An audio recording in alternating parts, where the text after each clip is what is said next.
Call is now being recorded. हम लोग शुरुआत करते हैं। स्पाइन सीधी, 3 बार ओम का उच्चारण, उसके बाद प्रार्थना।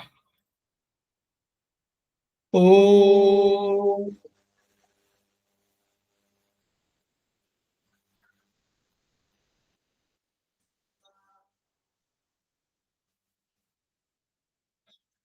ओम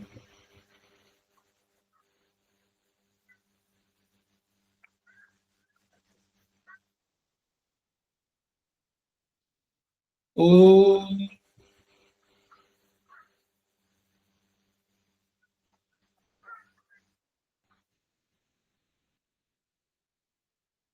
वह शक्ति हमें दो दयानिधे, कर्तव्य मार्ग पर डट जाए, पर सेवा पर उपकार में हम निज जीवन सफल बना जाए। वह शक्ति हमें दो दयानिधे, कर्तव्य मार्ग पर डट जाए।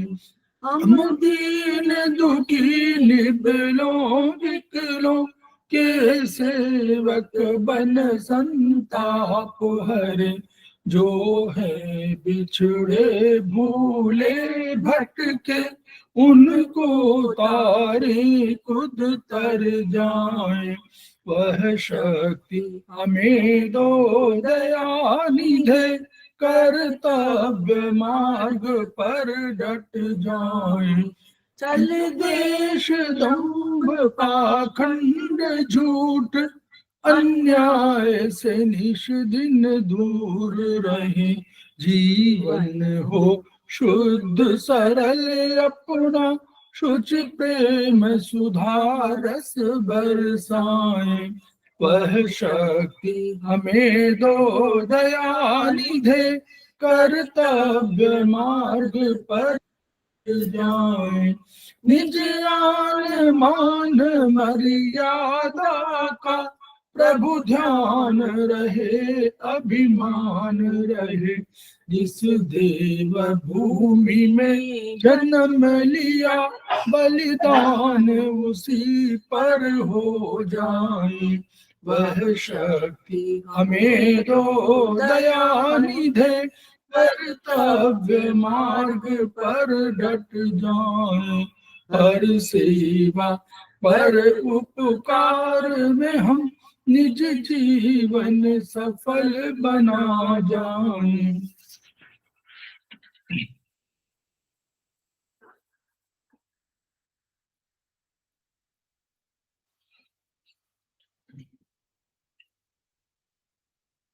समवाय क्लासेस में आप सभी का स्वागत है। हमारे बीच में श्रीमती वर्षा श्रीवास्तव, उपाध्यक्ष समवाय फाउंडेशन उपस्थित है, उनका स्वागत है। हमारे बीच में हरगुरिंदर सिंह जी उपस्थित हैं, उनका स्वागत है। हमारे बीच में गुलाटी जी उपस्थित हैं, उनका स्वागत है। हमारे बीच में अमित तोमर जी उपस्थित हैं, उनका स्वागत है। हमारे बीच में उमा मिश्रा जी उपस्थित हैं, उनका स्वागत है। हमारे बीच में सुदेश मलिक जी उपस्थित हैं, उनका स्वागत है। हमारे बीच में शीतल बासुपिया जी उपस्थित हैं, उनका स्वागत है। वो हमारे समवाय फाउंडेशन की प्रमोटर भी हैं। इसके अतिरिक्त अन्य लोग जो जुड़े हुए हैं, उनका स्वागत है। हम लोग एक समवाय फाउंडेशन के सदस्य हैं और हम लोग एक्यूप्रेशर शोध प्रशिक्षण उपचार संस्थान प्रयागराज से संबद्ध हैं। वहां के मनीषी ब्रह्मलीन MP खेमका सर के हम ऋणी हैं, जिनकी वजह से संस्थान इस ऊंचाई तक पहुंचा हुआ है और आपको दिख रहा है। इसके अतिरिक्त हमको एक्यूप्रेशर से परिचित कराने के लिए प्रोफेसर सुषमा ओझा को भी हम कृतज्ञ हैं, उनके प्रति भी कृतज्ञता ज्ञापित करते हैं। और संस्थान का जो मोटो है, each one reach one, each one treat one, each one teach one, उसको आपके माध्यम से आगे बढ़ाने का संसार में, पूरे भारतवर्ष ही नहीं, पूरे संसार में, पूरे विश्व में इसको प्रचार करने के लिए हमारा संकल्प है। और हमें विश्वास भी है कि जो विधा हमारी अपेक्षाकृत कम खर्चीली है, उसका लाभ केवल आपको ही न मिले, बल्कि समस्त पीड़ित मानवता को मिले। इन्हीं शब्दों के साथ हम लोग आज की क्लास की शुरुआत कर रहे हैं। तो हम लोग अभी देख रहे थे कि आयुर्वेदिक एक्यूप्रेशर में, यानी आयुर्वेद के सिद्धांतों को और एक्यूप्रेशर के सिद्धांतों को मर्ज किया गया और उसको आयुर्वेदिक एक्यूप्रेशर की संज्ञा दी गई। यानी 2000 से एक जो विधा शुरू हुई चाइनीज विधा के पैरेलल, उसमें यह हुआ कि आयुर्वेद के जो हमारे वात पित्त कफ के आदि के सिद्धांत थे, उनको हम लोग अगर एक्यूप्रेशर से जोड़ दें तो जो हमारे भूमि, जो हमारी जन्मभूमि की, जो हमारे भारतवर्ष की कोई का एक देन था आयुर्वेद, उसका ज्ञान भी हमको मिल जाएगा और उसके आधार पर हम एक्यूप्रेशर के सिद्धांतों को मर्ज करके एक नई विधा की शुरुआत कर सकते हैं, जो चिकित्सा विधा। और वास्तव में ये हुआ कि इस चिकित्सा विधा के माध्यम से बहुत से रोग दूर किए जा सके। तो हम लोग आगे बढ़ते हैं और विषय पर आते हैं।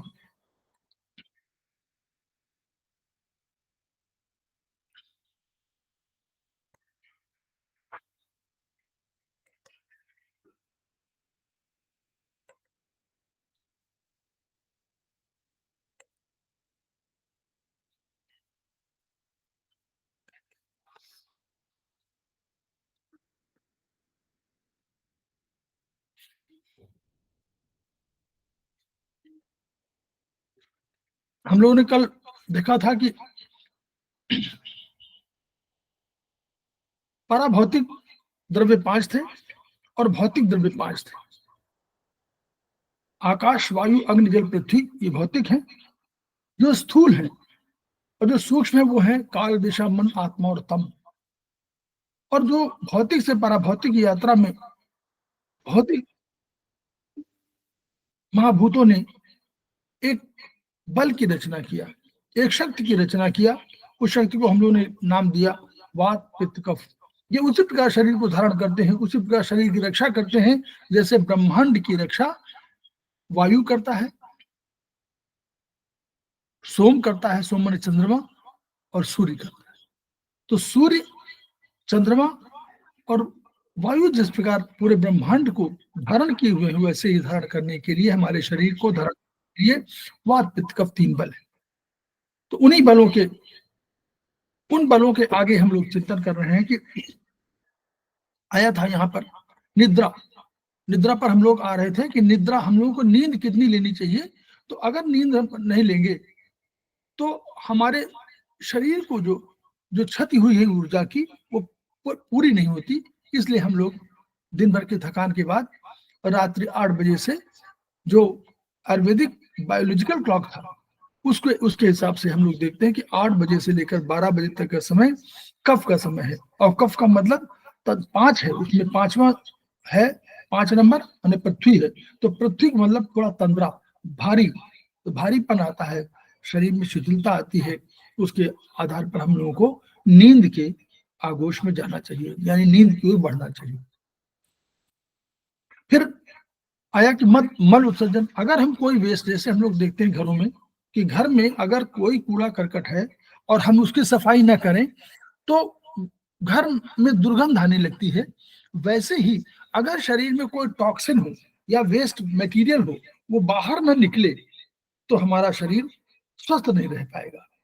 तो हम यही करते हैं कि मल त्याग करते हैं और उसको फिर जो हमने भोजन ग्रहण किया है उसके कुछ चीजें सार को गह रहा है, सार को मतलब सार को ले लिया। किसने ले लिया? हमारे सिस्टम ने, पाचन तंत्र ने ले लिया।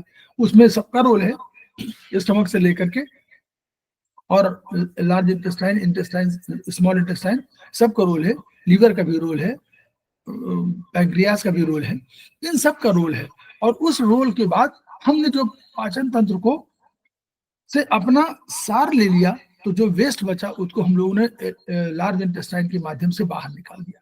तो हम लोगों का, आप उसमें देखिएगा बायोलॉजिकल क्लॉक में कि 6 बजे से 8 बजे तक का समय वात कफ का है। यानी कफ माने कि लुब्रिकेशन, हम लोग कह रहे थे ना कफ का माने लुब्रिकेशन, तो यानी ऐसे समय में लुब्रिकेशन की बात जब कर रहे हैं तो बात में जब कफ होगा तो ये हमारा इस समय हमको अगर हम मल उत्सर्जन करेंगे तो हमारे लिए सहज होगा, क्योंकि इस म्यूकस के सहारे मल हमारा सहज ही उत्सर्जित हो जाता है। तो ये समय हमारा है। अगर हम बायोलॉजिकल क्लॉक के हिसाब से आचरण करते हैं और ये सारे काम होते हैं, इसका मतलब हम काफी स्वस्थ हैं। अब इसमें ये और कहा गया है कि अगर हमारा मल का स्वरूप कैसे होना चाहिए, ये भी हमको बार बार ध्यान देना चाहिए।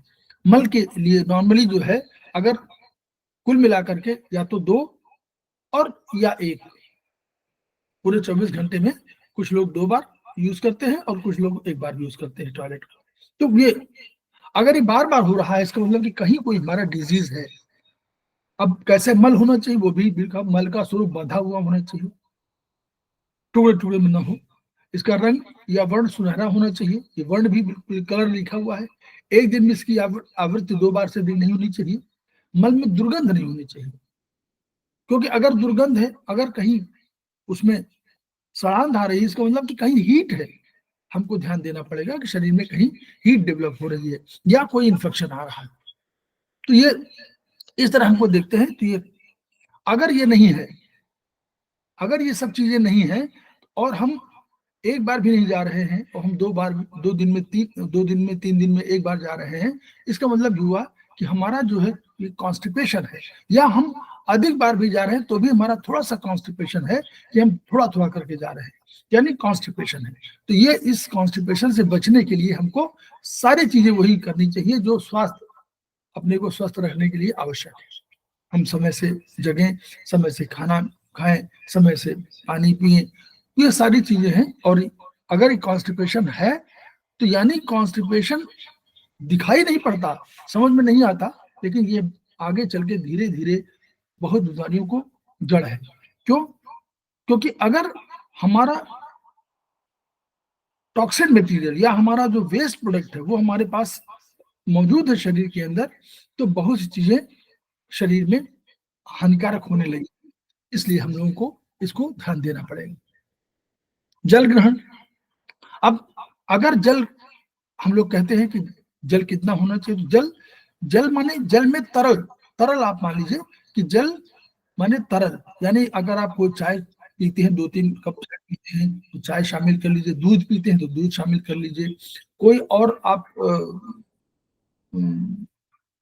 पेय पदार्थ पीते हैं तो उसको भी शामिल कर लीजिए, छाछ वगैरह पीते हैं तो उसको भी शामिल कर लीजिए, और जल, इन सब को मिला करके अगर आप लगभग 3 लीटर पीते हैं तो ये आपके स्वास्थ्य के लिए अच्छा सूचक है, संकेत है। क्यों? क्योंकि अगर आपने कम ग्रहण किया तो जो किडनी है उसको भी प्रॉब्लम होगी। वो टॉक्सिन मटेरियल को, बहुत से टॉक्सिन मटेरियल हम लोगों ने पढ़ा है आयुर्वेद में कि ये क्या करता है, विषंद है। इसका एक रूप, जल को एक विषंद भी गुण बोलते हैं, यानी विष को निकालने वाला। तो टॉक्सिन को इसी के माध्यम से बाहर निकालते हैं। अगर ये नहीं रहेगा तो लीवर टॉक्सिन के रूप में, मतलब टॉक्सिन को जल में घुला करके और नहीं निकाल पाएगा, तो इसलिए, और यूरिन भी नहीं उसको, मतलब किडनी भी नहीं निकाल पाएगी, तो वो आपके टॉक्सिन आपके शरीर में रहेंगे तो निश्चित रूप से कहीं ना कहीं आपके शरीर को प्रभावित करेंगे। अगर अधिक लेते हैं तो भी ठीक नहीं है, क्योंकि तब हमारे किडनी को और अधिक छानना पड़ेगा, क्योंकि जितनी बार जितना जल पिएंगे उतना बार किडनी अधिक छानेगी। तो इसलिए गुर्दों की, मतलब जो किडनी की जो इफेक्टिविटी है उसको ठीक रहना है तो आपको 3 लीटर के आसपास जल ग्रहण करना हमारी प्यास के ऊपर निर्भर करता है। बात सही, हम लोग भी जानते हैं कि अगर कुछ सामान्य से प्यास कम लग रही है तो कहीं ना कहीं शरीर के अंदर कोई बीमारी है। क्यों? कैसे? हाइपोथैलेमस, हम लोग तीनों चीज मिक्स कर रहे हैं। मानव शरीर विज्ञान कहता है कि हाइपोथैलेमस में भूख और प्यास को कंट्रोल करने की क्षमता है। तो अगर हम प्यास हमारी कम है या हमारी भूख कम है या हमको प्यास पीना याद नहीं रहता है, तो हमको सामान्य रूप से, अगर कुछ नहीं हमको समझ में आ रहा है तो पहले तो हम याद रखें, कोशिश करें याद रखेंगे, और नहीं तो हम पे आयुर्वेदिक में हम लोगों ने हाइपोथैलेमस को लेफ्ट थंब में ऊपर वाले जॉइंट में, वात जॉइंट में, वात और पित्त जॉइंट में, ऊपर वाले जॉइंट में स्थापित कर रखा है। तो यहाँ पर आप मेथी की पट्टी बांध दीजिए, तो कम से कम और कुछ नहीं होगा कि धीरे धीरे ये प्यास आपकी लगने लगेगी, आपको समझ में आने लगेगा, वो उसको बैलेंस कर देगा वो हाइपोथैलेमस। नहीं तो चाइनीज में अगर आपको जाना है तो TW28 पॉइंट है, वहां पर आप उसको ट्रीट कर दीजिए, वहां मेथी लगा दीजिए, तो भी आपको धीरे धीरे होगा। अदरवाइज एक सामान्य रूप से है कि आप याद करके पिए कि हमको पानी इस समय पीना है, तो वो खाना खाने के तो आधे घंटे पौन घंटे बाद पानी पीजिए, और खाना खाने के पहले 5 मिनट पहले पानी कम पीजिए, पानी बैठ कर पीजिए तो अधिक फायदा रहेगा। और अगर पहले शुरुआत की पानी है, जल का है शुरू का, तो जल सिप सिप करके पीजिए पहले शुरुआत, जब सवेरे उठते हैं, और एक साथ 1 लीटर मत पीजिए। उसको पीना का तरीका है कि आप 250-300 ml पीजिए, फिर 15-20 मिनट का गैप दे दीजिए, फिर पीजिए। क्योंकि स्टमक को देखिए, स्टमक की कैपेसिटी पूरी 1.5 लीटर की है, 1.5 से 2 लीटर की है। अगर उसको पानी से ही आपने भर दिया, मान लीजिए आपने 2 लीटर पी लिया, तो यानी वो अपनी क्षमता से अधिक पानी उसको एक साथ मिल गया, वो नुकसानदेह होगा। इसलिए कोई भी क्षमता से कम मत करिए, हम लोग अति से हमेशा बचिए। और बैलेंस का सिद्धांत हमारा, अगर भोजन के तुरंत बाद आप जल ग्रहण कर लेते हैं तो क्या हो रहा है, अब आप समझिए। जैसे आपने भोजन लिया वैसे ही आयुर्वेद भी कहता है जठराग्नि सक्रिय होगी, और आपका मानव शरीर विज्ञान भी कहता है कि उस समय HCl जो है निकलना शुरू हो जाएगा, सिक्रेशन शुरू हो जाएगा, उसका pH 1.2 होता है, हाईली एसिडिक है। अब उसको आपने उसी को उतना टेम्परेचर चाहिए या उतना एसिडिटी का चाहिए HCl, ताकि वो आपका चर्निंग हो जाए और वो सब भोजन पक जाए। अब आपने क्या किया, आपने पानी डाल दिया, अगर पानी उसी में पी लिया, थोड़ा बहुत प्यास लग रही है तो कोई पी लीजिए, लेकिन आप अधिक पानी पी रहे हैं तो आप उस pH को घटा रहे हैं, जिसकी वजह से आपको अल्टीमेटली क्या होगा, या तो भोजन पचेगा नहीं, तो या फिर गैसेस बनेंगी, तो वो भी ऊपर जाएंगी, तो आपको थोड़ा सा अनईजी लगेगा, फिर चेस्ट में आपको पेन होगा, ये सब चीजें उसी में हो जाएंगी। तो इसको कोशिश करिए कि पानी जो है इस तरह पीजिए। फिर जितना पानी आप पीते हैं, 3 लीटर आपने पिया, कुल मिलाकर के 24 घंटे में 1.2 से लेकर 1.5 लीटर पानी यूरिन के माध्यम से बाहर निकलता है। तो यूरिन कुछ टॉक्सिन को बाहर निकाल देती है, और जल के साथ जल भी निकालती है, कुछ टॉक्सिन निकाल देती है। तो उसका pH भी आप कभी जब नप पाएंगे तो यूरिन का pH भी एसिडिक होना चाहिए। जैसे हमने मुंह में कहा था कि जैसे हम लेते हैं तो उसका pH जो है हमारा,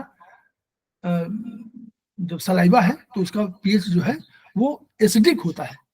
एसिडिक इसलिए होता है, pH मतलब एसिडिक माने 6.3 से 6.8, यानी ये एसिडिक है, 7 से कम होता है तो एसिडिक है। तो इसलिए होता है कि कोई बैक्टीरिया जाए तो वही मर जाए, उसको कर दे। उसी तरह यूरिन, क्योंकि यूरिन के माध्यम से बैक्टीरिया आ सकते हैं बाहर से, इसलिए उसका pH भी आपका एसिडिक होना चाहिए, वो 7 से कम होना चाहिए। अगर वो 7 से अधिक की ओर जा रहा है तो वो क्षारी हो रहा है, और क्षारी को हम लोग कहते हैं मिठाई। तो अगर क्षारी हो रहा है तो मीठा हो रहा है, तो मीठा नेचुरली, मीठा जो है उसको कीटाणुओं को, जीवाणुओं को आकर्षित करता है, तो वहां से भी यूरिन का, तो यूटीआई इन्फेक्शन होने की संभावना धीरे धीरे बढ़ जाएगी। और इसीलिए थोड़ा सा ध्यान रखना चाहिए कि जहाँ वॉशरूम जा रहे हैं तो हमारे पास एक और सिस्टम है, हम कहीं बाहर के पब्लिक टॉयलेट में जा रहे हैं, पब्लिक वॉशरूम में जा रहे हैं, तो हमारे पास एक किडनी है, किडनी हमारे यहाँ स्थापित कर रखा है हम लोगों ने, यूरिनरी ब्लैडर यहाँ पर है। तो आप इसमें 0 to 9 से रेट कर लीजिए, और नहीं कर सकते हो तो यहाँ पर एक ब्लैक कलर जो पूरा लगा लीजिए गोले में, तो ये भी आपको हम लोगों को करना पड़ेगा। फिर देखिए मूत्र में कितनी बार होना चाहिए, मूत्र का रंग हल्का सुनहरा बियर कलर होना चाहिए, हल्का सुनहरा। पुरुषों में मूत्र की आवृत्ति 24 घंटे में 4 से 5 होनी चाहिए और लेडीज में 5 से 6 बार होनी चाहिए। तो यानी 4 to 6 कह दिया है, रात में नहीं होना चाहिए। अगर ये हो रहा है तो किडनी की परेशानी हो सकती है या स्प्लीन की परेशानी हो सकती है। ठीक है, अभी हम लोग हृदय गति की बात करें। अब हार्ट जो है एक गति से कॉन्ट्रैक्ट करता है, एक्सपैंड करता है, और वो सारे उसके वहाँ उसको कहा गया है कि जो हार्ट की नर्व्स होती हैं, वो जो मसल्स होती हैं, उनको हम लोग कहते हैं इनवॉलंटरी मसल्स। और इनवॉलंटरी मसल्स ने कार्डियक मसल्स को अलग कैटेगरी में रखा गया है, दो दे आर इनवॉलंटरी, मतलब अनैच्छिक है, यानी आपकी इच्छा से निर्भर नहीं करती है, अपने आप चलती, लेकिन वो अब सिंक्रोनाइज्ड है और सारी एक बिल्कुल सारे जो हैं एक ऐसे तार से जुड़ी, इस तरह सिस्टम से जुड़ी हुई हैं जिनको स्पेशलाइज्ड कहा जाता है, वो एक साथ ही कॉन्टैक्ट, एक साथ ही फंक्शन करेंगी, इसलिए हृदय का जो है वो मसल्स डिफरेंट होती है। अब लगातार वो एक्ट करता है, लगातार एक्सपेंड करता है। अगर वो स्वस्थ है तो हम लोग आगे चाइनीज में पढ़ेंगे कि वो क्या करता है, वो भावनाओं का नियंत्रक है। वो हृदय उसके बाद सामान्य मानव शरीर विज्ञान के अनुसार वो क्या करता है, वो ऑक्सीजन लेके जा रहा है, तो वो ऑक्सीजन सब सेल को दे रहा है, सेल उससे ऊर्जा बना रहे हैं, ऊर्जा बनाने के बाद वही ऊर्जा आपको काम दे रही है, खाने में, पीने में, चलने में, दौड़ने में, कूदने में, सब में। अब इस ये ऊर्जा न बने तो आप शिथिल हो जाएंगे। तो हृदय दूसरा दूसरा हृदय मनोभावों का नियंत्रक है, यानी अगर हृदय ठीक नहीं हुआ, अगर हृदय ठीक नहीं है तो मनोभाव आपके वैसे ही ठीक नहीं रहेंगे, निगेटिव थॉट्स डेवलप हो सकते हैं। तो स्वस्थ रहना है, आपका प्रसन्नता जो है हृदय वाणी में अभिव्यक्त होता है, यानी आपकी वाणी अच्छी नहीं निकलेगी, तो वाणी आप बढ़िया से बोल नहीं पाएंगे, आप बढ़िया से कह नहीं पाएंगे अपनी बात को, ये एक्सप्रेशन कभी कहीं हो जाएगा। तो इसलिए हार्ट को हम लोग बहुत महत्वपूर्ण मानते हैं कि ये हमेशा चलता है। तो इसमें पल्स रेट की बात है, देखिए शिशुओं के सामान्य हृदय गति 140 प्रति मिनट होती है और पुरुषों की 70 से 72 और स्त्रियों की 75 से 76 होती है। तो ये हम लोगों को इसको बैलेंस करना चाहिए, और इसको बैलेंस करने के लिए मान लीजिए बीमारी होती है तो उसका हमारे पास निदान है, लेकिन हम लोगों को हृदय पर ध्यान देना चाहिए। हृदय के लिए एक और पॉइंट है बायोलॉजिकल, जो मानव शरीर विज्ञान कहता है, हृदय यदि आप एक्सरसाइज करते हैं, यदि आप चलते हैं, यदि आप वॉक करते हैं, यदि आप कोई एक्सरसाइज करते हैं, तो इनसे क्या होता है, जो देखिए हृदय ने क्या किया, ऊपर से लगभग आप 5, ये मान के चलिए कि लगभग 4.5-5 फीट की ऊंचाई पर आपका हृदय है जमीन से, ये उसने ऊपर से नीचे पानी फेंका, जल वही आपका जा रहा है ना ऊपर से नीचे, तो वो तो गुरुत्वाकर्षण के अगेंस्ट में उसमें चला गया, उसके प्रभाव में चला गया। जो ब्रेन को भेजता है, वो जो यहाँ से और ब्रेन को जा रहा है, तो वो गुरुत्वाकर्षण के अगेंस्ट भेज रहा है, यानी उसको ये गति होनी चाहिए कि वो वहां तक ब्रेन तक पहुंचा सके। अगर ब्रेन में कम गई, अगर ब्रेन में कम ब्लड गया, तो आपका ब्रेन उतना फंक्शनल नहीं होगा। अब दूसरा आप देखिए, अगर आपके हृदय गति ठीक नहीं है तो क्या होगा, और या हृदय गति को समर्थन देने के लिए आप एक्सरसाइज नहीं करते हैं, तो दूसरा क्या होगा, पैरों से जो पैरों से आ रहा है रक्त, वो वेन्स के थ्रू आ रहा है, वो गुरुत्वाकर्षण के अगेंस्ट आ रहा है, उसको अधिक फोर्स चाहिए। तो वो मसल्स हमारे जो है, मसल्स जब तक हमारी बढ़िया नहीं रहेंगी, यानी स्वस्थ नहीं रहेंगी, तब तक वो पूरे उसको ठीक से कर नहीं पाएंगी, तो वेरिकोज वेन्स हो जाएगा, आपके वहां नीचे क्या होगा, वेन्स ऊपर जा रही होंगी, वहीं से यहीं रुक जाएंगी, और यहीं पर ब्लड जो है कैपिलरी से बाहर निकल जाएगा, बाहर निकल करके वहीं पर, अब बाहर निकलेगा तो कोई जिसको अंदर रहना चाहिए वो बाहर निकल गया, तो कोई तो हानि करेगा, तो वो आपस में वहां ब्लैक नीले, पहले नीले फिर ब्लैक स्पॉट्स बन जाएंगे, और वो अल्टीमेटली आपको प्रभावित करेंगे कहीं ना कहीं चलने में, मूवमेंट में। तो आपको, अगर आप एक्सरसाइज करते हैं, चलते हैं, दौड़ते हैं, या जो भी एक्सरसाइज करते हैं नॉर्मल जितना आवश्यक है आपके लिए, उतने उससे हार्ट प्रभावित होता है, हार्ट को बल मिलता है, सपोर्ट मिलता है।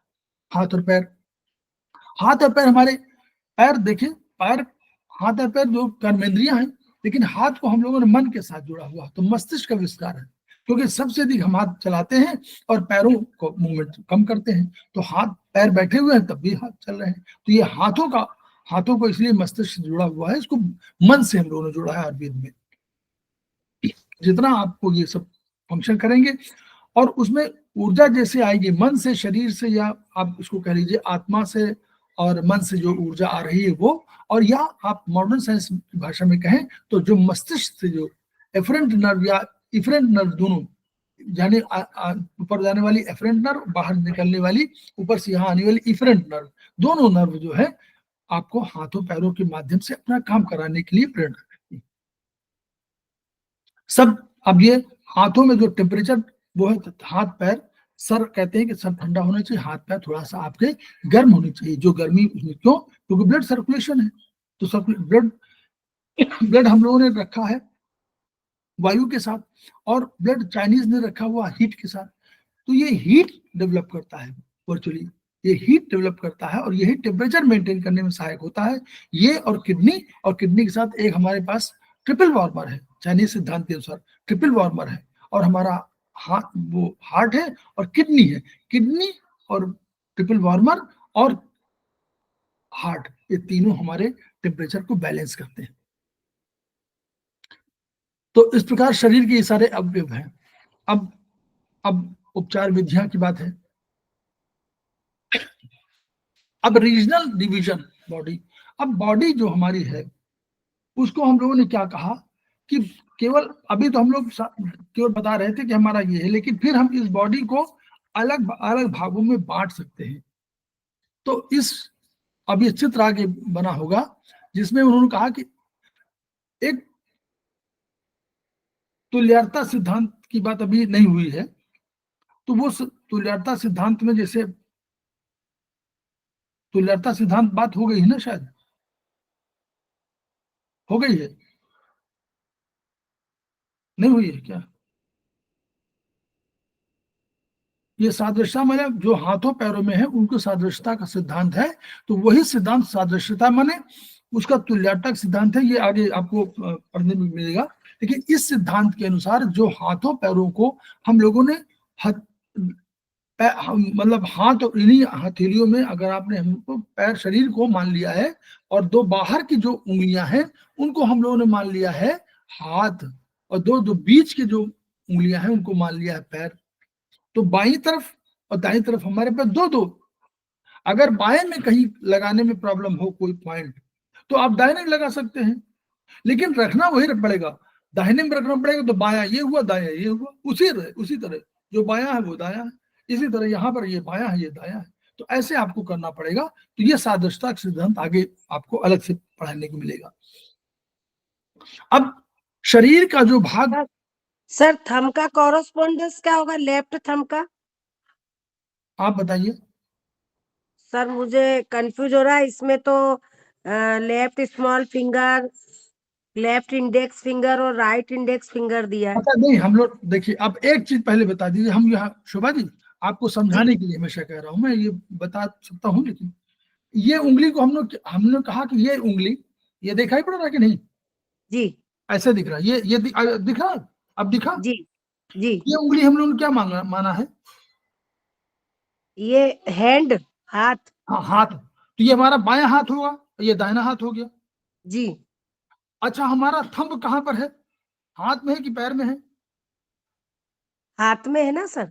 तो ये मेरा हाथ है, जी तो मेरा हाथ है, तो मेरा हाथ में थंब है कि नहीं है? है ना सर? तो बस इसी में हो गया। नहीं तो लेफ्ट थंब का कॉरस्पॉन्डेंस पूछ रहे हैं, तो वो मैं वो पूछ रही हूँ आपसे, उसका क्या लिखेंगे? अरे तो वही वही तो आप ही बता रहे, आप ही ने कहा ये मेरा हाथ है, इसी जी हाथ में मेरा थंब है, जी। इसी हाथ में मेरा थंब है।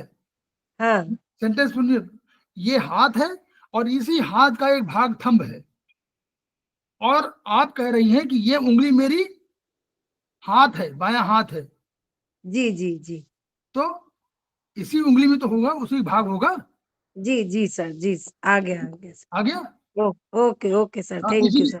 आपको बताने के लिए कह रहा था, याद करिए, केवल सिद्धांत याद रखिए बस। नंबर 1, आपने जी कहा कि सर। उंगली में, हमारी लेफ्ट उंगली जो है, ये लेफ्ट हाथ की जो लेफ्ट इंडेक्स फिंगर है, ये हमारा बायां हाथ है, आपने खुद कहा। तो जी इस बाएं हाथ में ही तो हमारा थंब है। जी तो चाहे जहां होगा, वो चाहे आगे होगा चाहे पीछे होगा, लेकिन होगा इसी में बस। जी तो ये जी कंफ्यूजन नहीं सर, करता है कि थंब कहाँ होगा। थैंक यू सर, ठीक है, चलिए, थैंक यू सर। ऐसा है। तो अगर दाहिने हाथ की किसी जोड़ में तकलीफ हो तो स्मॉल फिंगर, जब देखिए, अब दाहिने हाथ की किसी जोड़ में तकलीफ होगी तो हम लोग क्या करेंगे, कनिष्ठिका उंगली स्मॉल फिंगर समझ जोड़ को घुमाकर ट्विस्ट करेंगे। दाहिने हाथ, हमारा दाहिने हाथ ये है, या देखिए इसमें हमने दाहिने हाथ की किसी जोड़ में, तो हम इधर भी कर सकते हैं। तो अगर इधर हम कर रहे हैं, बाएं लेफ्ट में कर रहे हैं, ये दाएं हाथ, तो दाहिने हाथ ये हुआ। अगर बाएं बाएं तरफ कर रहे हैं तो दाहिना हाथ हमारा ये हुआ। तो अगर कहीं दाहिने हाथ में कुछ होगी तो इसमें हम कुछ करेंगे, यहां पे करेंगे, और नहीं तो यहां भी कर सकते हैं। ये भी दाया हुआ मेरा, ये भी दाया हुआ ना। दाया हाथ दो जगह होगा, एक बाएं हाथ में होगा, एक दाएं हाथ में होगा। होगा कि नहीं होगा, बोलिए जी सर। भाई। हमारी उंगलियां दो तरह है, एक ये है, यहाँ भी बायां दाया है, यहाँ भी बायां दाया है। तो बस अंतर हो जाएगा कि बायां दाया कौन होगा। इसमें इसमें बायां इंडेक्स फिंगर है और दायां आपका छोटी उंगली है, और इस इधर क्या है, छोटी उंगली बायां है और इंडेक्स फिंगर दाया है। जी सर। ठीक है। तो वो कह रहे हैं कि जहां कहीं आपको दर्द हो तो उसको ट्विस्ट करिए, वहां पर अगर आप देखेंगे तो आप दर्द मिलेगा, उस दर्द पर आप मिट्टी की पत्ती बांध दीजिए तो आपको ठीक हो जाएगा। सिर गर्दन में है तो अंगूठे में आप कर दीजिए। ये हमारा उपचार का सिस्टम था। ठीक, ये हम लोगों ने बताया था उंगलियों में। अब देखिए ये स्ट्रक्चर देखिए, ये स्ट्रक्चर देखिए, नंबर नंबर देखिए जरा उंगलियों का।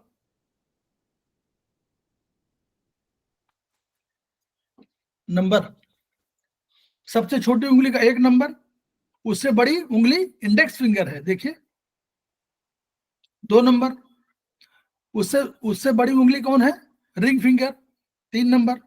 और उससे बड़ी उंगली है 4 नंबर, मिडिल फिंगर। और पांचवा हम लोग थंब को मान लिया। इसी तरह बाएं में ही दाएं भी है। ठीक, दोनों हाथों में नंबर हो गया, नंबरों का। अब यही नंबर देखिए आपका शरीर में, देखिए शरीर में 1 नंबर कहां पर है, बताइए आप लोग। शरीर में दिखाई, बॉडी दिखाई दे रही, बॉडी कहाँ है, राइट हैंड में सर। राइट हैंड में। 2 है हमारा लेफ्ट हैंड में, लेफ्ट हैंड में। और 3 हम लोग कहाँ है, 3, लेफ्ट पैर। हाँ लेफ्ट पैर। और 4 हमारा राइट पैर। राइट। और पांचवा हमारा देखिए, ये पूरा 5 है ना, जी यहाँ से लेकर यहाँ तक पूरा पूरा जो हमारा ये टॉर्सो है, यहाँ से लेकर के ऊपर तक, ये हमारा 5 नंबर। तो यानी जी इस तरह भी आप उपचार कर सकते हैं कि अगर 1 नंबर में दर्द है, राइट, अगर आपको राइट हाथ में कहीं हो तो 1 नंबर पर आप ट्विस्ट करिए या मेथी की पट्टी लगाइए, जहां भी पॉइंट हो 1 नंबर को ट्रीट करिए। 2 में हो, 2 में तो लेफ्ट होगा, तो 2 नंबर कहाँ है, देखिए हर उंगली में 2 है, उधर भी है उधर भी है। 2 नंबर कहाँ पर है, इंडेक्स फिंगर में, वहां पर ट्रीटमेंट करिए। 3 नंबर माने हमारा पैर में हो रहा है, लेफ्ट पैर में, तो 3 नंबर के रिंग फिंगर में ट्रीटमेंट करिए।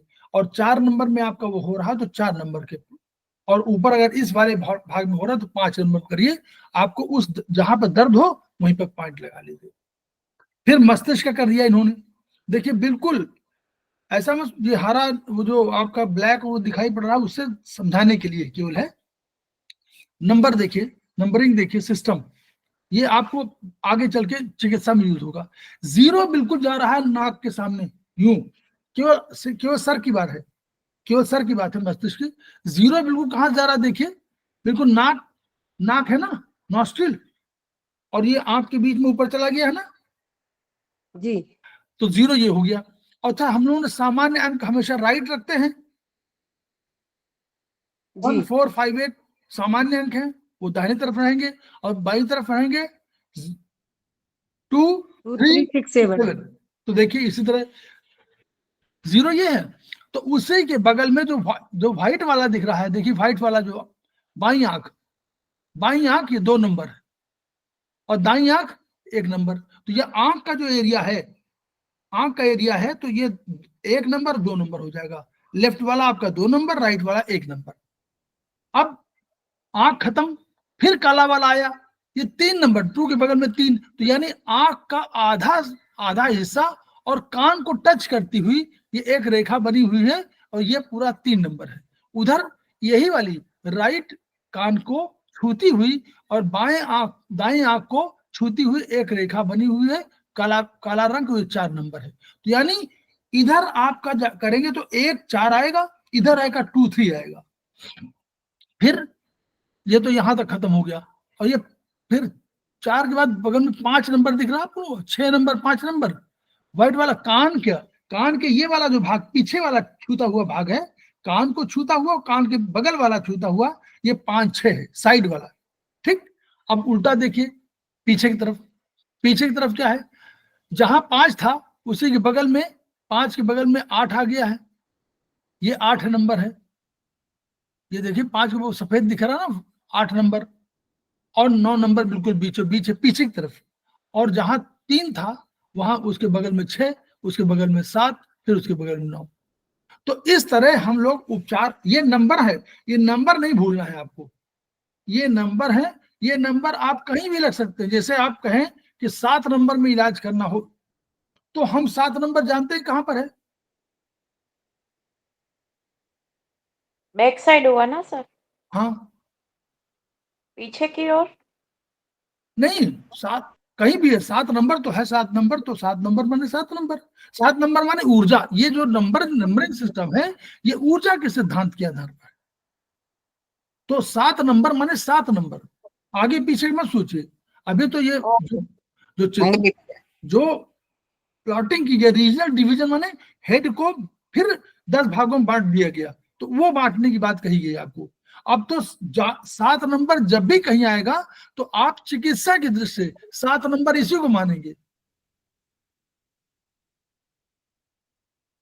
हेलो जी हाँ जी सर। सर।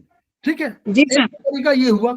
ठीक, दूसरी तरीका ये हुआ जो आगे चिकित्सा में यूज करेंगे, अभी बात बताएंगे। चलिए दूसरी चिकित्सा हम बता दें, थोड़ा सा बता दें फिर।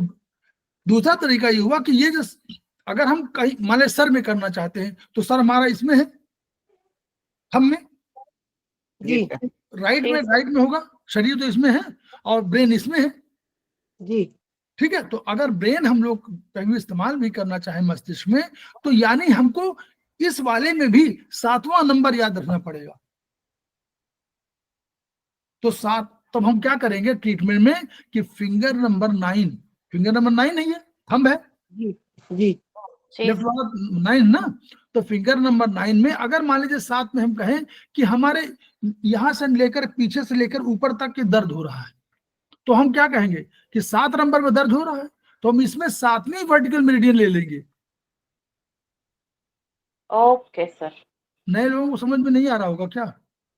आ रहा नहीं है सर, ये तो नहीं समझ में आ सर, गया आ सर। गया, आ रहा है सर, आ रहा आ है। रहा है आ सर, गया। जैसे हाँ, पीछे से हाँ, अगर आगे की तरफ भी आ रहा है तो 2 वर्टिकल भी ले ले और 7 भी ले ले। हाँ, अगर आगे भी आ रहा है वहां भी आ रहा है तो 2 और 7 दोनों ले। तो बिल्कुल वही ये हमको हमेशा ध्यान रखना पड़ेगा, हमको पहुंचना है इसी 7 नंबर पर और इलाज करना है 7 नंबर का। तो हम पहुंचने के हमारे पास 10 तरीके आपको समझ में आएंगे, जब जैसे जैसे जैसे आप बढ़ते जाएंगे और ज्ञान आपका बढ़ता जाएगा, वैसे आपको तरीके आएंगे। लेकिन ये जो वर्गीकरण है, डिवीजन है, ये आपको शुरू में देखने को समझने को मिलेगा। यही वर्गीकरण आपको याद रखना पड़ेगा कि आपका ये नंबर कहाँ आ रहा है, ये नंबर कहाँ आ रहा है, ये नंबर कहाँ आ रहा है। इसके आधार पर आप इलाज का तरीका अपना निकाल पाएंगे। पहुंचना आपको यहीं पर है 7 नंबर पर, चाहे जैसे पहुंचे। ठीक है, जी क्लियर? सर। ये हम बता और रहे थे। सर जैसे सर अब फिर इसको ये कैसे लेंगे, ये तो समझ में आ गया कि जैसे हेड में प्रॉब्लम है तो हमने थंब में ले लिया, जिसमें हेड वाले में, ठीक है ना। अब ऐसे ही हाथ पैर का भी जैसे आपने बताया, अब पर कई जगहों पे तो 10 डिवीजन नहीं होगी, जैसे 5 होगी तो तो जहाँ 5 वहां 5 ही डिवीजन होंगे। नॉर्मली 10 रखते हैं, लेकिन कहीं कहीं 5 5 6 तक हो सकते हैं, 5 6 में हो जाते हैं। वहां चिंता करने की जरूरत नहीं, वो नंबर पे रखिए। देखिए हमारा केवल कहना है कोई भी रीजनल डिवीजन, मैं इसको अभी इसलिए बता रहा हूँ, ये अभी विषय नहीं है क्योंकि डिस्कशन हो जाएगा। ठीक है। विषय ये है कि जो नंबर आपको दिखाई दे रहे हैं ये एनर्जी सेंटर है, इनको नंबर मत मानिए। हम कोई डिवीजन कहीं कर रहे हो, वो 7 नंबर माने 7 नंबर, उसको मत भूलिएगा, उसको मत ठीक है। भूलिएगा। 6 नंबर माने 6 नंबर, और उसको हाँ। अगर भूल गए आप तो नहीं। जैसे आप कहें मान लीजिए 6 नंबर गले में यहाँ आ रहा है, तो 6 नंबर है, कहीं उपचार कहीं भी करना पड़ेगा, इसी 6 नंबर पे करना पड़ेगा। 6 और 6 तो नंबर। सर फिर ये भी प्लीज जब भी टाइम आए तब भी हमें एक्सप्लेन कर दीजिएगा कि जैसे हॉरिजॉन्टल और वर्टिकल में तो वर्टिकल बीमारी लेंगे, जैसे कि एक ही तरफ बीमारी होगी, और हॉरिजॉन्टल में दोनों तरफ होगी। भाई कोई हाँ? कह रहा है कि हमारा यहाँ पर बीमारी है, इस यहाँ पर पूरा इधर भी दर्द हो रहा है, इधर भी दर्द हो रहा है, तो ये हॉरिजॉन्टल हो गई। हाँ जी, अगर हाँ आप जी। पूरा पेट की इधर भी पूरे पेट में हो रहा है तो वो हॉरिजॉन्टल हो गई। हॉरिजॉन्टल माने इस, और वर्टिकल माने हाँ। इससे ऊपर से नीचे कर रहा है तो वर्टिकल हो गई। लेकिन बस हम लोग आगे चल के जो पढ़ते हैं फर्स्ट सेमेस्टर के बाद, उसमें ये पढ़ते हैं कि प्रोटोकॉल बनाए कैसे, तो हमको पहुंचना है उसी एनर्जी सिस्टम पर। अगर ये हाँ 5वां सर। नंबर हमारा है तो इस 5वें नंबर वर्टिकल पर करेंगे, अगर चौथा है तो चौथे पे करेंगे, अगर 7वां है तो 7वें पे करेंगे, जहां भी जहां पे होगा। ये मेरा इस बहुत अभी ये विषय नहीं था यहाँ पर, क्योंकि अभी रीजनल डिवीजन केवल बता रहे हैं। हम इन बता रहे हैं कि इन अंकों को मत भूलिएगा। ये अंक केवल आपका सामान्य डिवीजन नहीं, बल्कि ये एनर्जी सेंटर है, ये एनर्जी रूप है। तो इनको जब भी कभी करिएगा, चाहे 7 वर्टिकल करिए, चाहे 7 नंबर फिंगर में करिए। भाई आप इसका ट्रीटमेंट कभी 7 नंबर फिंगर में भी कर सकते हैं, क्योंकि 7 नंबर है, 7 नंबर फिंगर भी कर सकते हैं। और या हम इसमें भी कर सकते हैं, इसमें भी कर सकते हैं, और 7 नंबर में कर सकते हैं, 7 नंबर वर्टिकल में कर सकते हैं, 7 नंबर सर ज्यादा इफेक्टिव कौन सा होगा? अभी मैडम देखो सारी चीजें आप और लोगों को समझने दीजिए, आप अधिक जान रही हैं इसलिए आप अधिक बोलते हैं कि फिर क्लास जो है वो बेचारे पिछड़ जाएंगे, हमको साथ लेके चलना है नहीं। ठीक है। हाँ, इसलिए थोड़ा सा आप सबको साथ लेके चले हम लोग। तो ये हम लोग का उसमें वो है, मस्तिष्क के प्रत्येक भाग frontal, parietal, temporal, occipital lobe का उपचार। उंगलियों के पोरों पर 5 स्टार मैग्नेट लगा, जो 5 वाले होते हैं ना, क्लस्टर जिसको बोलते हैं, वहां पे लगा दीजिए। अब हम लोग आगे फ्रंटल हम लोग बनाया हुआ है कहीं, अब इसमें इस हिसाब से भी आप कर सकते हैं। इसमें भी आपको लग रहा है, देखिए फ्रंटल ये है क्या, 2 नंबर है ना, फ्रंटल ये हुआ ना, देखिए इसमें फ्रंटल ये हुआ, तो 1 2 तो यहां भी लगा दीजिए, यहां भी लगा सकते हैं, लेफ्ट में हो तो लेफ्ट में और राइट हो तो राइट। तो ये कह रहे हैं फ्रंटल का, पैरेटल वाले है ना, पैरेटल वाले ये वाला एरिया, टेम्पोरल वाला ये वाला एरिया, ऑसिपिटल वाला पीछे वाला एरिया। तो यानी जहां भी कर सकते हैं, इसके हिसाब से भी आप स्टार मैग्नेट क्लस्टर जो भी लगाना है वो लगा सकते हैं, या अगर आप चाहें तो उतनी चौड़ी मेथी की पट्टी बांध सकते हैं पोर में, ठीक है। तो ये धीरे धीरे ट्रीटमेंट की तरफ हम लोग बढ़ रहे हैं, इसलिए हम बता रहे हैं ये शुरुआती है। जैसे इन्होंने कहा कि सिर शून्य क्षेत्र है, तो मस्तिष्क है, मस्तक है, नासिका है, मुंह है, सामने के दांत हैं, तो इसमें ये फ्रंटल लोब है। तो इसमें 3 भाग हैं, ऊपर का भाग, नीचे का भाग, बीच का भाग। तो इसमें आप ट्रीटमेंट कर सकते हैं, वही क्लस्टर लगा दीजिए।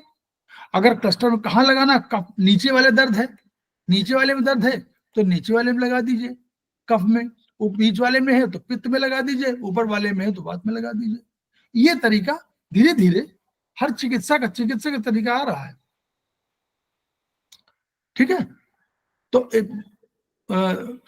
शून्य दाहिने अंगूठे, शून्य क्या है हमारा, दाहिने अंगूठा है, तो उसमें कर लीजिए। दाहिने शून्य है मतलब दाहिने अंगूठा है, 0 नंबर यही है ना, 0 नंबर।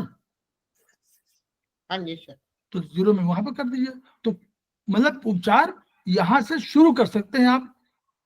ये नहीं कहा गया कि आप प्रोटोकॉल बहुत बड़े बना रहे हैं, लेकिन आप प्रोटोकॉल छोटे बनाकर भी उपचार शुरू कर रहे हैं। ये तरीका बताया गया है कि जो नंबर है, जो क्लासिफिकेशन है, उसके हिसाब से आप देख करके जहां नंबर आ रहा है उस नंबर के आधार पर आप उस उंगली पर, उस उंगली आप नंबर सब तय है 10 नंबर, उस पर आप उपचार कर सकते हैं। ठीक है, तो क्षेत्रीय, इसी प्रकार सिर व मस्तिष्क के क्षेत्रीय वर्गीकरण के आधार पर उंगलियों के पोरों के माध्यम से उपचार, प्रभावशाली उपचार किया जा सकता है, ये इनका कहना है। ये देखिए वही वाला जो चित्रण है कि यहाँ पर ये वाला है, तो ये वात वाला है। देखिए ऊपर वाला वात हो गया, कान के आसपास वाला पित्त हो गया, यहाँ वाला कफ हो गया। तो यहाँ पर दर्द हो रहा है तो पित्त में कर दीजिए, उंगली नंबर लिखा हुआ है 8वां है, 8 है ना, देखिए आप लोग देख रहे हैं 8 नंबर है। तो 8 नंबर के, अगर 8 नंबर ये वाला है हमारा, तो 8 नंबर के पित्त ज्वाइंट पे कर दीजिए जहां पे दर्द हो रहा हो, तो है ना, या पित्त फेलेंक्स में कर दीजिए, तो पित्त फेलेंक्स ये वाला आएगा। फेलेंक्स माने वो क्या पोरुआ बोलते हैं ना उसको, पोर। हाँ, तो फेलेंक्स में कर दीजिए। तो वहां पर वही कह रहे हैं कि अगर आपको इस एरिया में कहीं दर्द महसूस हो रहा है तो बस आपको थोड़ा बनाना पड़ेगा, समझ में आना पड़ेगा कि कहां पर है। 8 नंबर पे हो रहा है तो वो बीच में हो रहा है, तो आप कर दीजिए कि 8 नंबर के बीच वाले उसमें फेलेंक्स में आप प्लास्टर बांध दीजिए, या मेथी की चौड़ी पट्टी आप बांध दीजिए, तो आपका दर्द कम हो जाएगा। उपचार का तरीका ये देखिए, ये सब वही ये बना हुआ, वही 5 स्टार वाले हैं, वही मेडुला देखिए। अब देखिए इसको थोड़ा सा ध्यान दीजिए, बस केवल समझना नहीं पूरा। ये हमारी स्पाइनल कॉर्ड है, देखिए ये रीढ़ की हड्डी जो हमारी है ना, जो आ रही है, ये आ रही है, ठीक है। तो ये गई वहां और मिली कहां पर, देखिए यहाँ पर लिखा हुआ आपको देख रहे होंगे मेडुला, जहाँ चौड़ी हुई जहां मिली वो चौड़ी दिख रही है, मेडुला की लकीर दिख रही है। तो मेडुला यहाँ पर जैसे स्पाइनल कॉर्ड ऊपर जाएगी तो मेडुला है, तो मेडुला हुआ। मेडुला जैसे ऊपर देखिए, और मेडुला से ऊपर जाएंगे तो तुरंत ही आप और पर ध्यान दीजिएगा, आप केवल 3 पर पोंस, अभी क्योंकि आप पूरा देख नहीं पाए, समझ नहीं पाएंगे, इसके बाद जैसे होगा वहां मेडुला के ऊपर पोंस, मेडुला यहाँ, उसके पोंस यहाँ, मेडुला के ऊपर पोंस, और ऊपर जाकर के मिड ब्रेन है, इसमें नहीं लिखा हुआ है, ऊपर शायद लिखा हो कहीं मिड ब्रेन है, ठीक है। और इसी पोंस के पैरेलल देखिए, इधर देखिए, ये राइट में देखिए, राइट लेफ्ट में ये जो है ना, ये एक साइड वाला पोर्शन है, इसके उस तरफ भी होगा ब्रेन। तो ये वाला हमारा सेरेबेलम है, पीछे वाला, जिसको हम लोग बोलते हैं छोटा ब्रेन, ठीक है। और मत ध्यान दीजिए, अभी आपको समझ में नहीं आएगा। तो मेन चीज दिखाने का है कि स्पाइनल कॉर्ड के ऊपर मेडुला, मेडुला के ऊपर पोंस, पोंस के ऊपर मिड ब्रेन, और पोंस के बगल में उसी के धरातल पर, उसी के प्लेटफॉर्म पर आपको दोनों तरफ, बाएं दाएं दोनों तरफ आपका होता है सेरेबेलम। और ये जो दिखाया जा रहा बड़ा वाला, this is known as cerebrum, which is big brain, ठीक। तो अब सेरेबेलम जो है वही बात आ रहा है कि तो हम लोग मेडुला, पोन्स और मिड ब्रेन को ब्रेन स्टेम बोलते हैं, ब्रेन स्टेम बोलते हैं।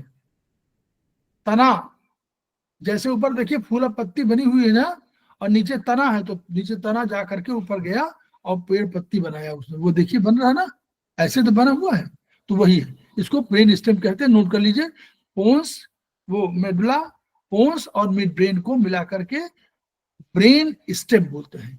और पोन्स के बिल्कुल बगल में, मतलब पोन्स के धरातल पर, प्लेटफॉर्म पर आपको दोनों तरफ मिलता है सेरेबेलम। बस इतना आप समझना है, आगे नहीं, आगे तो आप धीरे समझेंगे। तो अब ये उन्होंने कहा कि ये क्या है, मस्तिष्क जो है वो नियंत्रक है सारी क्रियाओं का। तो आपकी जो कोई क्रिया हो रही है उसका नियंत्रक है वो। तो जैसे स्पाइनल कॉर्ड पहुंची तो ऊपर जैसे वहां गई, वहां तो मेडुला से मिल गई। मेडुला उस top of the spinal cord, ऊपर टॉप पर स्पाइनल कॉर्ड के टॉप पे बैठा हुआ है। स्पाइनल कॉर्ड मेडुला से निकलती ही नीचे की तरफ आती है। मेडुला शरीर के नर्वस सिस्टम के इम्पल्स को, मतलब जो उसका संवेग है, उसको मेरुरज्जु के माध्यम से, कॉर्ड के माध्यम से मस्तिष्क से पहुंचा देता है। क्या करता है, ये जो है मेडुला बीच में है, तो मेडुला से नीचे जो है स्पाइनल कॉर्ड है, ऊपर यहाँ मेडुला तक आया, और मेडुला के बाद फिर ये ब्रेन को संवेग पहुंचते हैं। तो नीचे से आए, स्किन से आए, याद करिए आप लोग, स्किन से आए, स्किन में टच हुआ कोई हुआ, ये स्किन से आए और ये सूचना गई और वो स्पाइनल कॉर्ड में गई, फिर स्पाइनल कॉर्ड से मेडुला में गई और मेडुला के जाने के बाद फिर ब्रेन में चली गई। ब्रेन ने फिर संदेश भेजा, तो फिर आपका जब आया तो वो आपका स्किन में नहीं आकर मसल्स में आता है कि भाई अब चलिए, कूदिए, दौड़िए, भागिए, ये जो इसके लिए, तो वो मसल्स में जाता है। ठीक, मस्तिष्क के संवेगों को शरीर के कोष कोष तक पहुंचाने का द्वार है कौन सा मेरुरज्जु, ये वाला, ये स्पाइनल कॉर्ड। यहीं पर जो हमारी वो निकलती हैं, इधर बाईं तरफ दाएं तरफ नर्व्स निकलती हैं, यही नर्व आकर के आपको संदेशों को उस ऑर्गन तक, उस मसल्स तक पहुंचाने का काम करती हैं कि आप भैया हार्ट पर पहुंची, उनका थोड़ा सा बढ़ा दो, उसने गति बढ़ा दिया। लंग्स कहा थोड़ा गति बढ़ा दो, लंग्स गति बढ़ा दिया। उसने कहा पैरों कहा थोड़ा गति बढ़ा दो, दौड़ो। तो ये सब जो काम है वो आपका स्पाइनल कॉर्ड करती है। ठीक, पोन्स के ठीक ऊपर पोन्स का क्षेत्र है जिसके दोनों तरफ सेरेबेलम के लोब स्थित है। ये भाग शरीर के नियंत्रक बॉडी बैलेंस का काम करता है। ये जो है क्या करता है, जो भी नीचे से ऊपर, चुंगी चौकी है, ये क्या है, नोट कर लीजिए इसको, नए लोग नोट कर लें, शोभा गुप्ता मैडम आप लोग भी नोट कर लीजिए जहां नोट हो, चुंगी चौकी है। जी जी सर।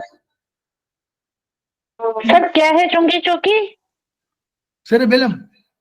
तेरे बेटा, ठीक है सर। तो क्या चुंगी चौकी क्या होता है? चुंगी जानते हैं आप लोग? मतलब जहाँ टेक्स्ट कटता है, आने जाने पर उसको मैसेज दिया जाता है। वाला सर, आने जाने के लिए जो कहीं भी टैक्स मिले वो है, यानी आपको उस जगह बताना पड़ता है कि हम जा रहे हैं या हम आ रहे हैं। पैसा लेना अलग पॉइंट है, पैसा ले न ले अलग पॉइंट, लेकिन बताना पड़ता है, वही काम ये करता है। जो भी नीचे से जाएगा ऊपर बताएगा हम ऊपर जा रहे हैं, तो ऊपर से आएगा कहीं नहीं जा रहे हैं। ठीक है,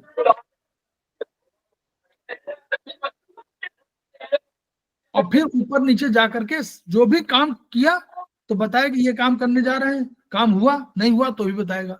मतलब बताना इसको हर जगह है।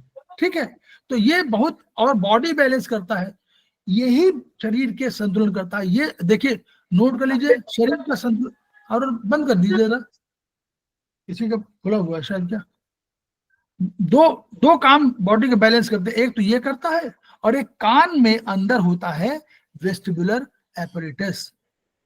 क्या नाम है उसका? Vestibular apparatus. वो नाम एपरेटस है, तो वो भी करता है। तो वेस्टिबुलर एपरेटस और सेरेबेलम मिलकर के बॉडी का बैलेंस मेंटेन करते हैं। ठीक, अब यही अगर आपको शराब को पी रहा हो तो, और पिया हो उसने खूब, तो वो जब चलेगा तो बॉडी बैलेंस नहीं हो पाएगी, क्योंकि सेरेबेलम प्रभावित हो जाता है। तो वो क्या करता है, वो चलेगा बाईं तरफ और उसके पैर पड़ेंगे दाईं तरफ। ठीक, इधर चलना चाहेगा, इधर पैर पड़ जाएगा। तो वो कहते हैं डगमगाता हुआ चलता है, क्योंकि उसका बॉडी बैलेंस ठीक नहीं है, तो वो सेरेबेलम को प्रभावित हो रहा है। ठीक, चलिए आगे। मस्तिष्क के इस क्षेत्र में, कौन सा, यही क्षेत्र मेडुला वाला एरिया, पोन्स वाला, संक्रमण होने, रक्त संचार कम होने और सूजन होने पर यहां से आने जाने वाले संवेग प्रभावित होने, बाधित हो। क्यों? यही तो वो है चुंगी चौकी। चुंगी चौकी में ही प्रॉब्लम हो गई तो क्या होगा, वहां पर कोई भी अगर इन्फेक्शन हो गया तो आपका जो संवेग, उसने कहा कि हमने नोट करा दिया है, अब वो तो खुद ही बेहोश है, तो उसने नोट कहा कि मैंने नोट कर लिया, और उसने नोट ही नहीं किया, तो वो प्रभावित होने लगता है। आपका शरीर जो है वो कह रहा है कि हमने मेडुला को हमने बता दिया था सेरेबेलम को, और सेरेबेलम कह रहा हम बताए नहीं, क्योंकि उसको होश ही नहीं। तो ये जो है ये प्रभावित हो रहा है, तो एक्शन प्रभावित होने लगते हैं सब, चाहे जाने वाले चाहे आने वाले। अब क्या है मेडुला में, देखिए क्या है मेडुला में, कितना इंपॉर्टेंट पॉइंट है। कार्डियक सेंटर है, कार्डियक सेंटर माने हृदय को धड़कने के लिए वो सेंटर है। रेस्पिरेटरी सेंटर है, यानी बोलिए, रेस्पिरेटरी माने सांस लेना आना, सांस लेना, प्रभावित हो रहा है। और दूसरा स्वेलिंग सेंटर है, अंदर घुटकना है, वो सेंटर है।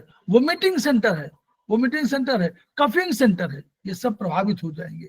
अगर ये प्रभावित हो गए तो आप बताइए हार्ट ठीक से काम नहीं करेगा, सांस ठीक से काम नहीं करेगा, आपका खाना ठीक से नहीं जा पाएगा, वोमिटिंग मतलब वोमिट होने लगेगा, सेंटर प्रभावित है ना तो वोमिट होने लगेगा, कफिंग सेंटर, कफ खांसी आ सकती, ये प्रभावित होंगे। इसलिए ये एरिया बहुत इंपॉर्टेंट है। यानी कौन सा एरिया? 6 और 7 का। देखा आपने 6-7 है ना, 6 में मेडुला है, जी सर। 7 में सेरेबेलम है। ठीक, तो इस प्रकार कोई खांसी, उल्टी, धड़कन बढ़ने आज जैसे में सामान्य उपचार से लाभ नहीं मिलता, तो मेडुला का भी उपचार दिया जाना चाहिए। और मेडुला का उपचार हम लोग UB10 में देते हैं चाइनीज में, और मेडुला का उपचार यहाँ पर देते हैं फिंगर नंबर 6 कफ ज्वाइंट। अब देखिए उत्पत्ति संख्या 6 और 7 से संबंधित उंगली पर, अब देखिए हम लोगों ने 6-7 कहा इसको, अब ये 6-7 हमारा क्या है? यही तो है, लेफ्ट रिंग फिंगर और लेफ्ट मिडिल फिंगर, यही 6-7 है। तो इन्हीं पर हमको करना पड़ेगा मेरुरज्जु का, मेडुला का, पोन्स का, सेरेबेलम का उपचार करना पड़ेगा यहीं पर। तो काल से संबंधित उंगली संज्ञा 6 के मेडुला है, और मेरुरज्जु और दिशा संबंधित उंगली 7 पर उपचार देकर पोन्स और सेरेबेलम के उपचार पैरों की लड़खड़ाहट, चेहरा, सिर, गर्दन, धड़ आदि से संबंधित इंपल्स की दिशा नियंत्रण हेतु प्रभावशाली उपचार दे सकते हैं। कैसे? है ना, समझ में आ गया ना आपको? ऐसे ऐसे उपचार देना है। अब मेडुला संबंधित देखिए कैसे है, जोड़ों के दर्द, मधुमेह, मधुमेह भी उससे जुड़ा हुआ है, देखिए मेडुला से, धड़कन बढ़ना, खुजली, दांत में दर्द, मसूड़े में सूजन, सियाटिका दर्द, सिर दर्द, शरीर में सूजन, कान में मवाद, कौन से संबंधित देखिए कब्ज, भूख न लगना, उल्टी, अनिद्रा, बुखार, पेट दर्द, श्वास कष्ट, तनाव, गर्दन दर्द, हिचकी। आप लोग समझ रहे होंगे कैसे हुआ? प्रभावित जो नर्वस सिस्टम है उसकी वजह से है, क्योंकि कोई भी संवेग जाएगा तो वहीं जाएगा।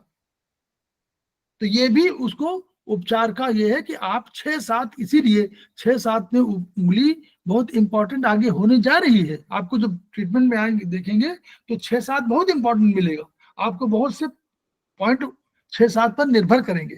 ठीक, ये बताने का आशय है। अभी आप इसको पढ़िए और धीरे धीरे आप बढ़ रहे हैं ना, फर्स्ट सेमेस्टर है अभी, कुछ लोगों को तो केवल 15 दिन हुए हैं, तो वही बता रहे हैं।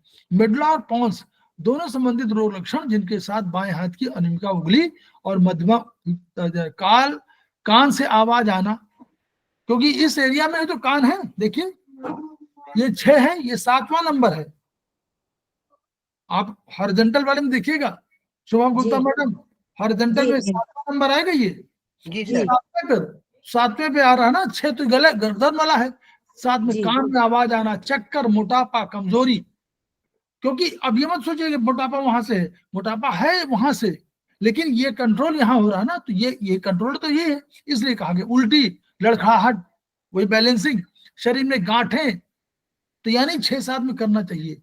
गांठें हो तो और जो वहां स्पिन भी करिए जहां आप चाइनीज में, लेकिन यहाँ आप 6-7 में जरूर करिए। डिप्रेशन, डिप्रेशन यही भी तो है 7वां नंबर, सेरेबेलम। गैस, खर्राटे, क्यों? कफिंग सेंटर है, कफिंग सेंटर है, रेस्पिरेटरी सेंटर है, कार्डियक सेंटर है, सब सेंटर है मेडुला में। तो मेडुला का नंबर UB10 चाइनीज में, हमारे यहाँ पोन्स में UB9 होगा, UB9 होगा। सर हम इलाज मतलब कैसे करेंगे? चाइनीज का करेंगे कि इसका करेंगे? मैडम जिसका इलाज आपको सूट करे वो करिए। आपके पास अच्छा। दोनों ज्ञान है आपके पास। अच्छा मान लीजिए आपको 10 कविता आती हो, ठीक, जी और मैं जी। आपको कहूँ कि शोभा गुप्ता मैडम कविता सुनाइए, तो आप तो अपने मन से कोई सुनाएंगे ना, जिसको मन में आवे सुनाएंगे, मेरे कहने से तो आप बताएंगे नहीं। जी जी। तो जो आपका मन हो करिए, जब सूट नहीं करेगा तब दूसरे को इस्तेमाल करिए। ठीक ठीक है। क्लियर? इस पर कोई बंदिश नहीं है। ठीक। ज्ञान बढ़ाइए ताकि आपके पास अल्टरनेटिव व्यवस्था बहुत हो। वही तो ज्ञान है जो विषय का, आप एक जानते हैं, एक कविता जानते हैं, और एक आदमी आया उस 1000 कविता जानता है, तो कौन श्रेष्ठ हो गया? जी जी। बस ज्ञान बढ़ाइए, जितना ज्ञान बढ़ेगा आपको सब चिकित्सा आ जाए, आप सारा जान जाए, आप रेकी भी जान जाएं, आप क्या कहते हैं योग विद्या भी जान जाएं, सब कुछ जान जाएं, आप ब्रह्मांड सहस्त्रार में कर जाएं, तो आप तो तुरंत आपको 2 मिनट में आपको मिल जाएगा, ज्ञान मिल जाएगा। आप ब्रह्मांड से स्थापित करें, आंख बंद करें, त्रिकालदर्शी हो जाएं और तुरंत कहें कि अच्छा ये तो तुरंत 2 दिन बाद ठीक हो जाएगा, तो आप उन्होंने कहा कि इसको ये पॉइंट लगा दीजिए, आप लगा दीजिए, 2 दिन बाद ठीक हो गया वो, तो आप सर बहुत अच्छे हो जाएंगे। त्रिकालदर्शी तो सर नहीं मतलब ये ज्ञानी तो है, ऐसा मत सोचिए किसी को, बहुत से लोग होते हैं, अब ऐसा नहीं संसार में इसी ऐसा मत सोचिए, अब बहुत ऐसा मत आशा मत व्यक्त करिए। ट्रांसफर से लोगों को ज्ञान होता है। चलिए आगे चले, मौसम परिवर्तन से है। देखिए मौसम परिवर्तन में क्या है, जब होता है तो परिवर्तन होता है, हम लोग 5 मिनट और करेंगे बस में, तो ऋतुओं के आगमन के होने का जो ऊर्जा होती है वो ऊर्जा तेज शुरुआत में होती है चेंज में, इसलिए क्या होता है मौसम में आए परिवर्तन का शरीर का बॉडी टेम्परेचर, ब्लड प्रेशर, ये सब परिवर्तित होता है ना। नलिका रक्त, सर्दियों में नलियां सुखने लगती हैं, रक्तदाब बढ़ जाता है ना। इसी तरह गर्मियों में फैलाव हो जाता है तो रक्तदाब कम हो जाता है। तो ये इस पर लू लगना, चक्कर, बेहोशी, उल्टियां ये होते हैं। ठंड अधिक होने से हेमरेज होता है, पैरालिसिस होता है, ये होती है। तो इससे सारी बीमारियां हैं। तो ये इसमें नख चक्रों के माध्यम से मौसम परिवर्तन अन्य प्रकोपों से संरक्षण कार्य करते हैं। तो नख चक्र ब्रह्मांड में ऊर्जा के प्रवेश द्वार माने गए हैं। ये प्रोफेसर पार्क जेवू का सिद्धांत है, ठीक है, प्रोफेसर पार्क जेवू का सिद्धांत है। तो कैसे देखिए उपचार करना है ये। फरवरी, मार्च, अप्रैल वसंत ऋतु है। तो ये कौन सा ऋतु है, स्प्रिंग, समर। देखिए बसंत में क्या है, बसंत क्या बोलते हैं, राजा बोलते हैं ना, ऋतुओं का राजा कौन है, ऋतुराज बसंत। तो ये फरवरी, मार्च, अप्रैल का समय है। तो इसमें कौन सी ऊर्जा अधिक होती है, 2-1 यानी वात। बोलिए कल बोल रही थी, कौन बोल रही थी, शुभम कौन बोल रही थी, मैडम शुभम मैडम थी कि और मैडम कोई थी, नहीं सर मैं नहीं थी। प्रश्न का उत्तर मिल रहा ना। कल बात हो रही थी वात। तो वात में देखिए 2 को सीरियड कर दिया, 1 को बढ़ा दिया, वही किया ना जी सर, आ गया ना ट्रीटमेंट, आकाश बढ़ा दिया और वायु घटा दी, है ना। जी सर। तो आ गया कि मतलब उसमें खूब वात है, तो 1 को बढ़ा दिया, 2 को घटा दिया। गर्मी, बहुत गर्मी है, 3 को घटा दिया, 4 को बढ़ा दिया। जी सर। अगस्त, सितंबर, अक्टूबर वर्षा है, इसमें तमाम तरह के इन्फेक्शन हो जाते हैं। तो उन्होंने क्या किया, 6 को काल जो इंफॉर्मेशन देता है उसको घटा दिया और 5 को बढ़ा दिया। भाई पावरफुल ये है, तो पावरफुल को घटा दिया, 5 को बढ़ा दिया। पावरफुल देखिए 2 है, पावरफुल 3 है, पावरफुल 6 है, पावरफुल 7 है।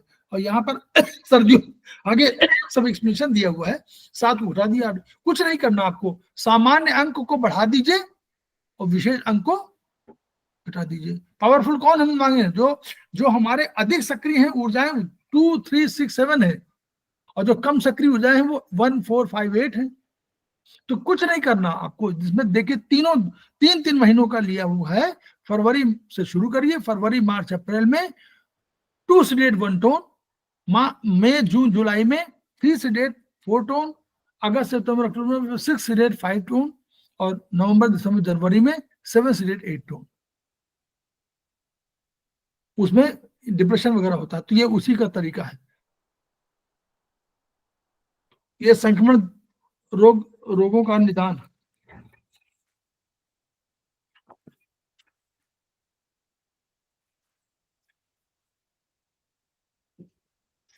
तो ये हुआ।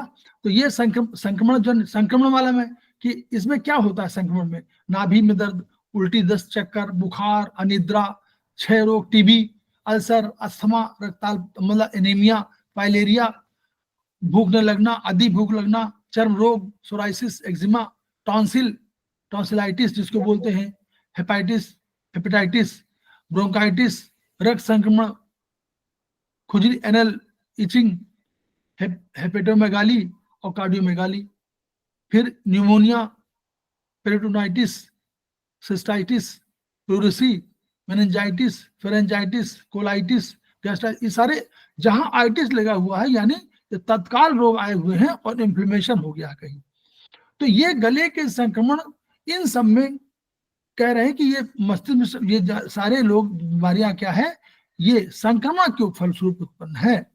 तो ये संक्रमण का प्रकोप होने पर क्या होगा, वायरस रोगाणु, बैक्टीरिया, फंजाई, प्रोटोजोआ, वर्म्स, ये आपके संक्रमण के कारक हैं।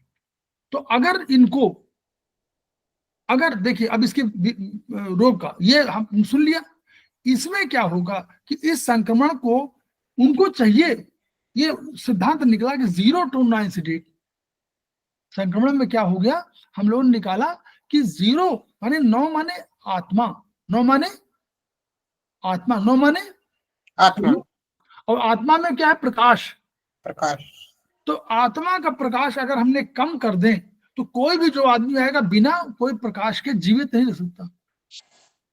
और अंधकार को, 0 माने अंधकारतम, तो अंधकार को बढ़ा दें और प्रकाश को घटा दें तो क्या होगा कि वो कोई जो बाहर से बैक्टीरिया आ रहा, जो बाहर से संक्रमण वाला आ रहा, उसको वो जीवन के लिए उसको आधार समाप्त हो जाएगा, वो मर जाएगा।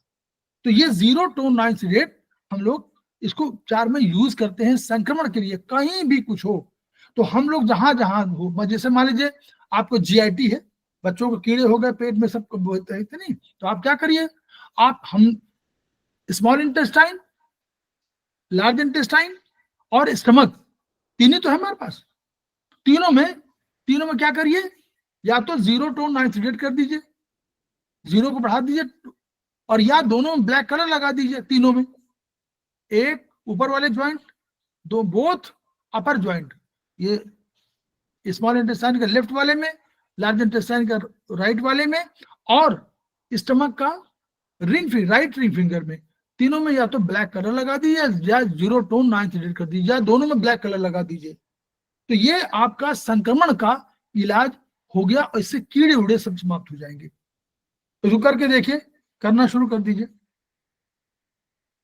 उंगली के पोरों में देखिए, पूरा इन्होंने पोरों पर पूरा दिया हुआ है कि पोरों पर जैसा है तो वही सब सिस्टम है। एग्जिट पोरों पर, पोर माने पोर, ये पहले ज्वाइंट था, अब पोरों की बात कर रहे हैं। तो पोरों में थोड़ा सा अंतर हो गया, इन्होंने कर दिया है कि जहां पर देखिए LU और LU, LI को बीच में कर दिया है। पहले क्या था, LI ऊपर था और LU नीचे था। अब इसमें पोर में इन्होंने क्या किया, जो ऊपर दोनों जगहों पर इन वाले रख दिया और यांग वाला बीच में कर दिया, विशेष वाला बीच में कर दिया। उसी तरह हार्ट को और नीचे को ऊपर नीचे रख दिया और SI को बीच में कर दिया। फिर 3 नंबर में क्या किया, लीवर को ऊपर कर दिया और गॉल ब्लैडर को नीचे कर दिया। 4 नंबर पे किडनी को ऊपर कर दिया, नीचे कर दिया, और ऊपर नीचे और बीच में। फिर 5 नंबर में देखिए, 5 नंबर में अंतर किया। अब आप 5 नंबर ध्यान रखिए, हम लोगों ने माना कि देखिए स्प्लीन तो हमारा हाई है नीचे, स्प्लीन पहले भी नीचे था, ऊपर भी नीचे होना चाहिए था, लेकिन चूंकि स्प्लीन के साथ हमारा मेटाबॉलिक कंडीशन के लिए बहुत जिम्मेदार एक ऑर्गन है पैंक्रियाज, उसको ऊपर हमने रख दिया। तो स्प्लीन नीचे, पैंक्रियाज ऊपर, और यहाँ पर स्टमक। 6वें नंबर पर क्या हुआ, यहाँ पर ऊपर हम लोगों ने क्या किया, देखिए लिखा स्पाइन और नीचे मेडुला था, हम लोग वही रखा। लेकिन यहाँ पर वाइटल सेंटर क्या था, हम लोगों ने पढ़ा था ना कि मेडुला में वाइटल सेंटर होते हैं, तो वाइटल सेंटर को हमने रख दिया कि वाइटल सेंटर का भी उपचार हो गया। कल को वाइटल सेंटर का उपचार करना हो आपको तो आप इसमें पोर में कर सकते हैं।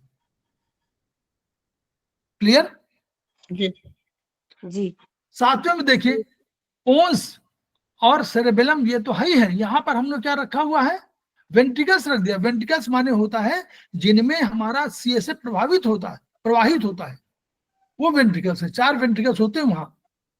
हार्ट में तो 2 ही वेंट्रिकल्स होते हैं, लेकिन ब्रेन में 4 वेंट्रिकल्स होते हैं। ठीक है, तो वो वेंट्रिकल्स यहाँ रख दी गए।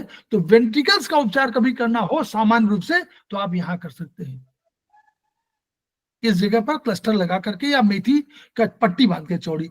8वें नंबर पर देखिए, मिड ब्रेन ऊपर रखा, नीचे लिम्बिक सिस्टम, यहाँ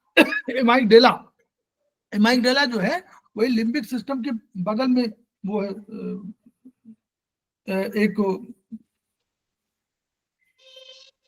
वो उसका पार्ट है, छोटा सा पार्ट है।